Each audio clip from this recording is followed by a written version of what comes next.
Welcome, all of you guys. I'm sure I don't know the group as well as I did a couple years ago, but I'm sure that some of you guys are new to this chapter and you're checking it out, you're visiting, so I just want to welcome you. And just to tell you a little bit about myself, I'm Sarah, and I became a Christian at the UMich chapter when I was a freshman back in 2003, and so I traveled through my college years with InterVarsity, the AIB chapter over there. You guys probably know them, most of you. And since then, I came on staff right after I graduated and have been doing that for, I guess this is my 5th year now. So Ben and I are pretty close. He's 1 year my senior in staff. Oh, thank you. But I have to say, this topic was extremely challenging for me to prepare. And as I was preparing, I had to listen to sermons by Tim Keller and read a book by N.T. Wright and other things. And what you're probably going to find, just to warn you, I want to give you my qualifier, is that you may come away, you probably have certain expectations about what is she going to say about why is there suffering in the world. So you may come away from this talk feeling somewhat unfulfilled. It might scratch a little itch that you have, but you may have more questions. And I just want to say that that's okay, because I am speaking up here humbly as someone who's not going to be able to give you all the answers, especially given the broad nature of this topic. It just goes into issues of sin and issues of God's sovereignty and His goodness and lots of more complex issues that we don't have time to cover. But I do want to attempt to scratch the surface and hopefully give you guys some things to think about. In addition, I am speaking from the perspective of someone who's a Christian. And so if I YouTubed randomly and I found this Jewish guy speaking on why is there suffering. I stopped watching him after like 1 minute because I had no idea what he was talking about. But you may find that if you go into different faith groups and you ask them the question of why is there suffering, you're going to get a completely different answer, because lots of different religions have many different takes on the world. So hopefully this will whet your appetite if you are not a Christian in the room and you're really interested in pursuing who God is, and this may be a particular interest to you and is a stumbling block or an issue that you really have to get over in order to believe in God. And especially if you're a Christian as well, the topic of suffering is very relevant, because the Bible does say that if you're a Christian, you have to expect suffering. It's something that's going to come to you inevitably. And so we have to know how to deal with that as Christians and as believers, or else when the suffering comes and the hard times come, sometimes it's very difficult to keep our faith in those situations because we don't really know what to make of it. So what I want to do is I want to give you a brief outline, and I actually don't know if I put it up in the PowerPoint. I think I did. It might be the next slide. Yes. So this is sort of an outline if you guys are taking notes, or if you're just someone who needs to know where things are going. This is sort of the flow of thought. So first I'm going to talk about the realities of suffering, and that's going to be really short.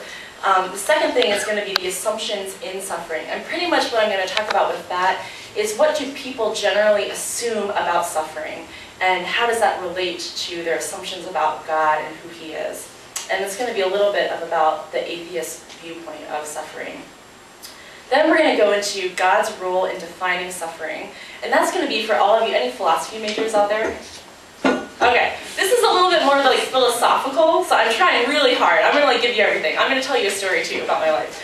And then fourthly, we're going to talk just a little bit about the Christian perspective on the purpose of suffering. And then finally, we're going to talk about the hope in suffering. So with that, let's jump in. And I do want to say that this is going to be a little bit more of a dry talk. I tried to put pictures on my PowerPoint slides. Dry in the sense that it's just a really weighty topic. And so it's going to be heavy, and we're talking about suffering, so you can kind of get into the mode by thinking about the time that you suffered the most. Or think about the thing that really ails you and pains you and wakes you up at night. So just to give you a precursor for that. So if you go to the next slide, you guys probably recognize these pictures. The first picture to the left is the most dramatic picture I could find of the earthquake in Japan. And I'm presuming that this was a road that was just completely uprooted by the earthquake. And then to the right, you have 9/11 and the Twin Towers.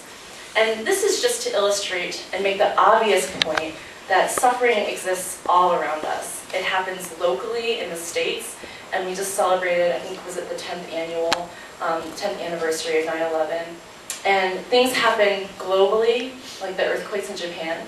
Also, the nature of the Twin Towers, terrorism, and then the earthquake in Japan kind of a natural disaster, and suffering arose from all of those situations, and there's many more that you can think of, but they happened and they were rooted in different kinds of sources.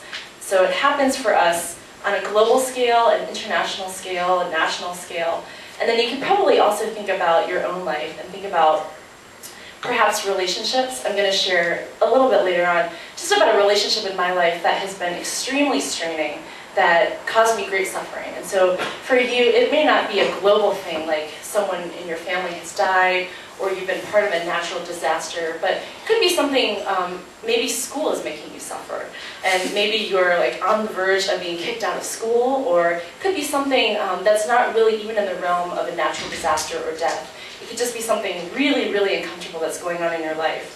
And so the point here, just to lay the groundwork here, is that everyone suffers. And what I have down in my notes is bad things happen to good people, bad things happen to bad people, and suffering just exists everywhere. It's all around us. And for many of you guys, if you're lucky to not have had to suffer yet in your life, something that you'd say was real suffering, then consider yourself really, really good off. But I warn you, suffering will come in the future.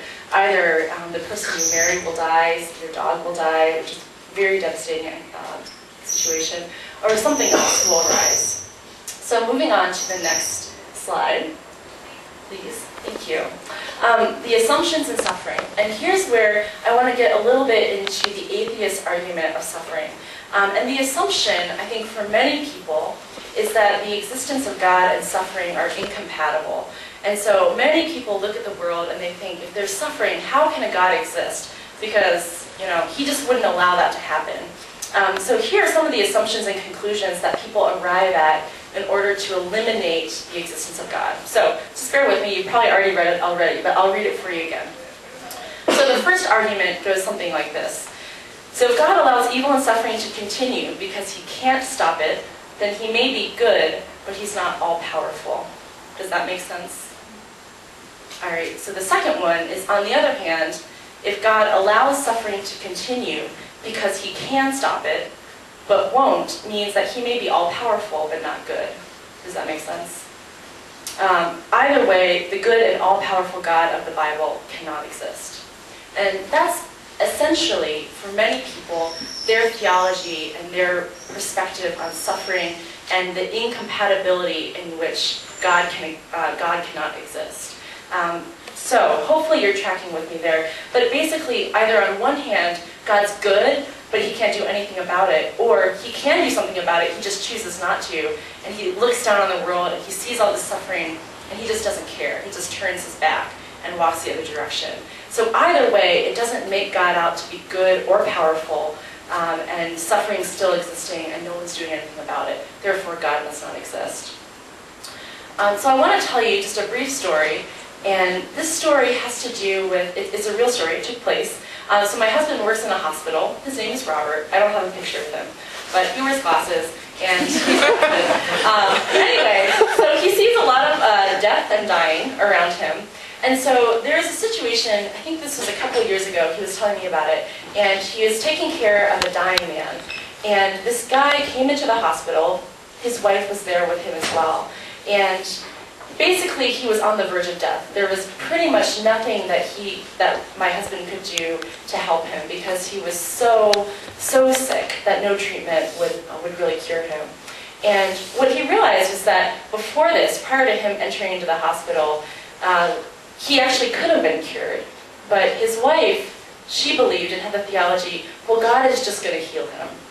He's going to get better, therefore I don't need to bring him to the hospital. So you might ask yourself, well, why was he in the hospital then? Eventually they came into the hospital, he was admitted, and so Robert was going to the wife and he said, you know, here's some treatment that we can offer to your husband.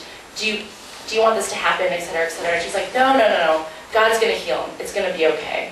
And the next day, the husband died. He passed away.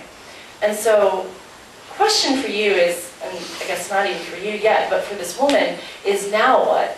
After you've put your faith in God, and you've expected him to deliver, you've expected him to heal, then what are you going to believe in now? Because the way that you've structured your belief system, God's not going to be possible to be fit into your picture anymore. Because since God didn't heal, You expected him to heal, but he didn't. Therefore, he can't be good anymore because her husband is now dead. And so the question for you guys is, when bad things happen, do you guys think that God can fix it? And I do think that God can fix it. In fact, if you read through the scriptures, remember there's stories, if you are familiar with them, about Lazarus. He's this guy, he dies, and Jesus raises him from the dead. And so we know that God is powerful. He does have that ability to raise someone from the dead. He probably could have saved this man. But another question is, will he always fix it? And beyond that, is God required to always do what we want, how we want, when we want, in order to prove his goodness to us? And I think that this is the hard part about being a Christian. It's sort of like, you guys are probably familiar with the passage about talking about how difficult it is for someone to enter the kingdom of God. It's like a camel having to go through the eye of a needle. That's the analogy that's made. And I think this is one of the really difficult things about being Christian, is that you have to be able to trust that God is still good, even when bad things happen. And that's the most difficult thing, because it's easy in times of crisis and in times of suffering to abandon your faith. And it's easy to say, no, God doesn't exist. So hopefully you guys are tracking with me. Any questions yet? Okay. So if you want to go to the next slide. All right. So number 3, God's role in defining suffering. So I want to step back and I want to make the argument. I had to write out this talk because I wanted to make sure that some certain things were said just how they were precisely, or else I might be committing some kind of heresy or something. So my argument is that suffering is much easier to deal with if you have faith in God as opposed to if you do not have faith in God. And here's where the philosophy comes in a little bit. Tell me or think to yourself if you believe that this is true. Without a belief in God, it is impossible to determine what is moral and immoral. Without a belief in God, it is impossible to determine what is moral and immoral. You may agree with me, you may disagree. The argument for this is that without a belief in God, everything is pretty much up to whatever you think it is, or whatever nature dictates is right. I guess the benefit in believing in a higher power, believing in someone like God, is that he embodies goodness. And in embodying goodness, he defines what's good and also what is evil. And so through him, through a belief in God, you get this absolute truth of what is moral and immoral. And you get a definition of what is just and what is unjust. And what happens when you don't have a belief in God is that, as I heard a sermon, Tim Keller, as he put it, he said, if there's no God, you may have a feeling that it's not good, but it's just a feeling. So you may see someone on the street really suffering, or you may hear about 9/11 or the earthquakes in Japan, and you may have this feeling that kind of wells up in you, and you may